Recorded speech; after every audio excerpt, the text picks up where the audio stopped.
This week on the Exbachelor.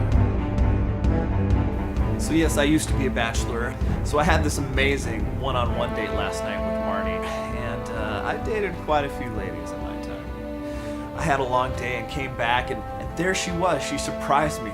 I'd been on other one-on-one dates with gals, but then I met Marty, and there was just this connection. She was beautiful, and she loved Jesus like no one I'd ever met. I just don't like the whole group date thing. I mean, come on. I consider myself a ladies' man. Well, one lady man. The other ladies, they're great, but when I get around Marty, I get nervous. You know what I mean?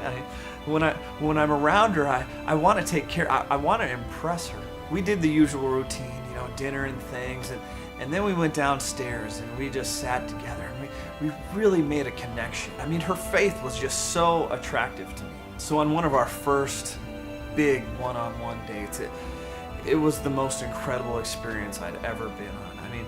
So we sat and talked for a while, really getting to know one another. I got dressed up in this black tux, and then she wore the most stunning white dress I had ever seen. Then we caught a movie together, and it was just, it was just so easy, Yeah, that big one-on-one, that was actually the last ceremony, and I was just nervous because I didn't know what she was gonna say, because I had made up my mind. I was ready for a lifelong commitment, but I was just afraid that the other girl would scare her off. I'd make some funny comment about an actor in the movie, and then she'd just fire back. It was just great. But at that ceremony, I couldn't believe it, but she said yes. It was bigger than any rose. It was like a rose garden. I just get uncomfortable around other ladies. Especially, I have this policy about never being alone with another lady. I just don't think that's biblical. And then we said it in front of our friends and family, and they said it was time, and so I gave my only one to her, forgetting about all the others.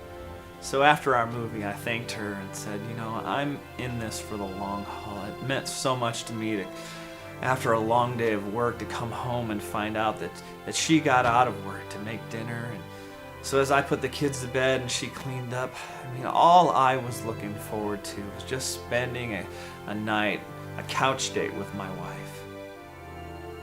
And the best part about last night is I get to do it again tonight.